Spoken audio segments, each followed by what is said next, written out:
to design and build the twin tunnels that will extend the Yonge subway line up from Finch Station into York Region, ultimately connecting riders to Markham, Vaughan and Richmond Hill.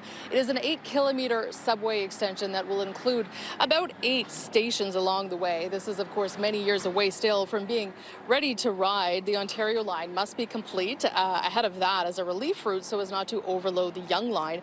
But the Premier was today touting the fact that this project is a means of combating the tariffs and overall economic uncertainty by investing in work here in Ontario and connecting residents to jobs.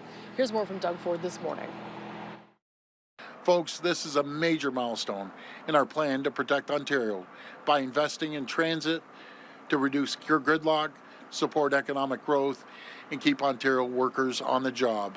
The Yonge-North subway extension will have more than 90,000 daily trips, and once it's built, there'll be 26,000 more people within a 10-minute walk of transit, reducing daily travel times from Markham to downtown Toronto by 22 minutes.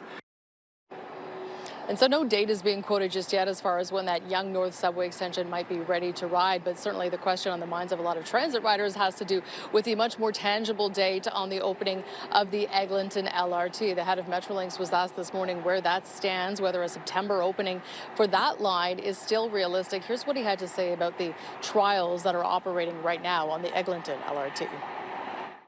What we are finding out from this deliberate period of stress testing is that one of the issues to address collectively is vehicle availability and reliability. These vehicles are 10 years old. They're only just now beginning to run the kilometers that were intended for revenue service. And as we do that, we find out what their maintenance profile is. We get a better picture of how to keep them in service so that we can build the availability of vehicles to a level that can meet peak capacity.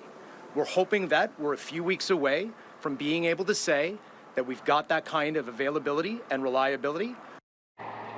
Now, once that part of the plan is complete, the Metrolinx plan from there would be to run a separate 30-day trial. If that goes according to plan and is done safely and reliably, they would declare substantial completion on the project toward the end of September and look to ramp up service to the public from there. Reporting live, I'm Natalie Johnson. Michelle, over to you. Thank you, Natalie.